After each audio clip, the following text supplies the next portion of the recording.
देश दुनिया की छोटी बड़ी खबरों के साथ राजनीतिक और मनोरंजन की सारी खबरें देखिए सिर्फ खटपट न्यूज पर। हमारे चैनल को सब्सक्राइब करें, लाइक करें और शेयर करें। साथ ही साथ बेल आइकॉन दबाना ना भूलें। खटपट न्यूज, खबरें थोड़ा हटके।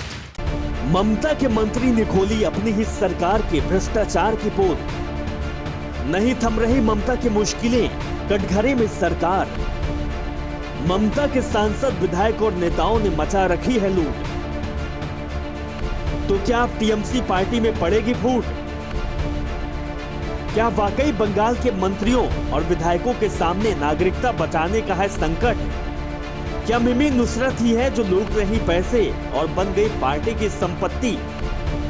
एक तरफ ममता बनर्जी देश की सियासत में अपना लोहा बनवाने को तैयार है, तो वहीं दूसरी तरफ उनकी पार्टी के मंत्री ही छीछा लेदर करने में तुले हुए हैं। टीएमसी नेता श्रीकांत महाता ने अपनी ही पार्टी के नेताओं के खिलाफ मोर्चा खोल दिया है।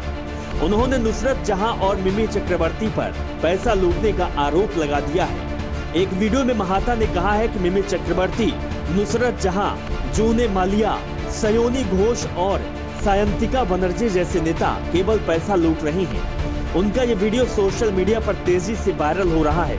टीएमसी नेता महाता ने कहा कि हम अपनी नागरिकता बचाने की कोशिश कर रहे हैं। बुद्धिजीवी समाज, किसान हमारी नागरिकता बचाने की लड़ाई लड़ रहे हैं। अगर हमें जरूरत पड़ती है तो ममता बनर्जी के पास भी जाएंगे। उन्होंने कहा कि हम अभिषेक बनर्जी और सुब्रत बख्शी को पहले ही समझाने की कोशिश कर चुके हैं, लेकिन वे समझने को तैयार ही नहीं हो रहे हैं। वे बुरे लोगों को ही अपना अच्छा साथी मानते हैं। ऐसे में हम कैसे सरवाइव कर सकते हैं?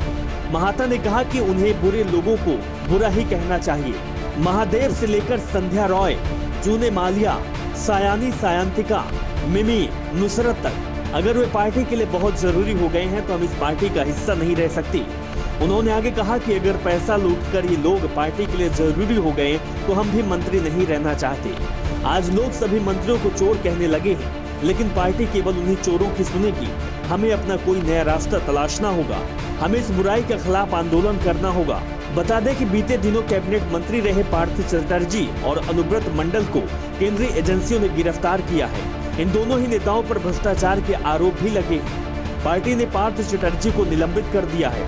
हालांकि भ्रष्टाचार के आरोपों के बाद पश्चिम बंगाल के कई जगहों पर सरकार के खिलाफ प्रदर्शन भी किए गए। वहीं पार्थ और अनुव्रत दोनों का वीडियो सामने आया था, जिसमें लोग चोर चोर के नारे दे रहे थे। गिरफ्तारी के कई दिनों बाद जब टीएमसी ने पार्थ चटर्जी पर कोई कार्रवाई नहीं की तो विरोध के स्वर फूटने लगे थे। तो ही बताया जाता है कि टीएमसी में अब अभिषेक बनर्जी की काफी चलती है। ऐसे में टीएमसी के एक बड़ा धड़ा असंतुष्ट रहता है। जो लोग अभिषेक बनर्जी के करीबी हैं, उनकी सुनी जाती है और अन्य लोग इस बात से नाखुश रहते हैं। राजनीतिक जानकारों का कहना है कि टीएमसी के कई नेता दूसरी पार्टी का रुख भी कर सकते हैं। यानी अब कह सकते हैं कि देश की सियासत के साथ पश्चिम बंगाल में भी खेला होने वाला है। और क्या ममता बनर्जी की सरकार स्थिर रहती है या फिर भूचाल आती है, ये देखने वाली बात होगी। लेकिन जिस तरीके से अपने ही मंत्रिमंडल के लोग सरकार की किरकिरी कर रहे हैं, उससे समझ सकते हैं कि आने वाले समय में ममता बनर्जी की मुश्किलें लगातार बढ़ती ही जाएंगी।